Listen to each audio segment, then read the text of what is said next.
Will most marine animals be either endangered or extinct one day? Marine animals are getting sick and dying from marine pollution caused by us humans. Marine pollution, especially plastic debris, is a huge problem in the world right now. The plastic debris ends up in the animal's stomach, causing issues that could result in death. Marine animals think the floating pieces of trash, mainly plastic debris, are food. Sea turtles, especially young ones, rely on jellyfish as a food source. Plastic bags floating in the water resemble jellyfish, which the sea turtles eat. Plastic fills their stomach, making them feel full, causing starvation. The same thing happens with seabirds. 1 million seabirds are killed due to plastic waste per year. Scientists have estimated that 60% of all seabird species have ingested plastic, predicted to rise to 99% by 2050. Other marine animals are also ingesting plastic through their food. For example, dolphins don't directly ingest plastic, but the fish they consume have small pieces of plastic in their system. Marine pollution not only affects marine animals.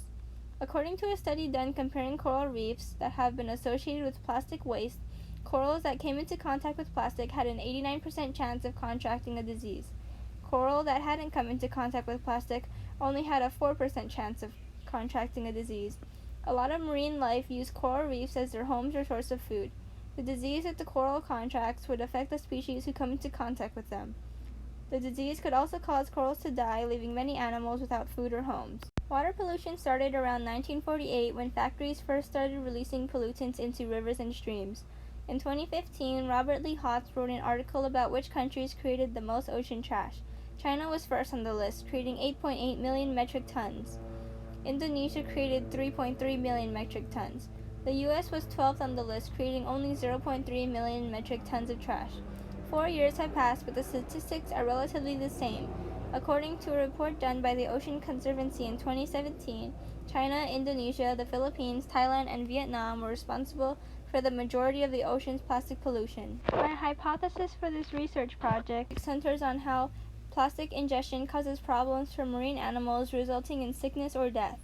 If the amount of marine pollution increases, more marine species will either become endangered or extinct. Absolutely. I think that the global plastic pollution issue is threatening many marine species. Oh yeah, totally. Yeah. I mean, the plastic, production is supposed to like trifold or gets by 2050. There's gonna be more plastic waste in the ocean. This was an ethnographic project where I volunteered and observed how many community members came together to help this cause. I worked with Sustainable Coastlines Hawaii. This non-profit organization sets up cleanups along the coastlines of the Hawaiian Islands. They try to make their cleanups fun events by having games for the kids and food for everyone who helped. I volunteered at their town cleanup. Around 800 people joined us at Magic Island. Groups of people went to the Alawai and Kakuaku to clean those areas, while others stayed at Magic Island to clean the park and beach.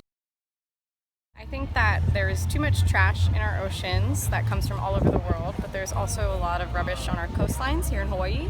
I believe that it's due to overconsumption and the fact that plastic is a design failure. On a functionalist perspective, the community should come together to help lessen the amount of trash that ends up in the ocean.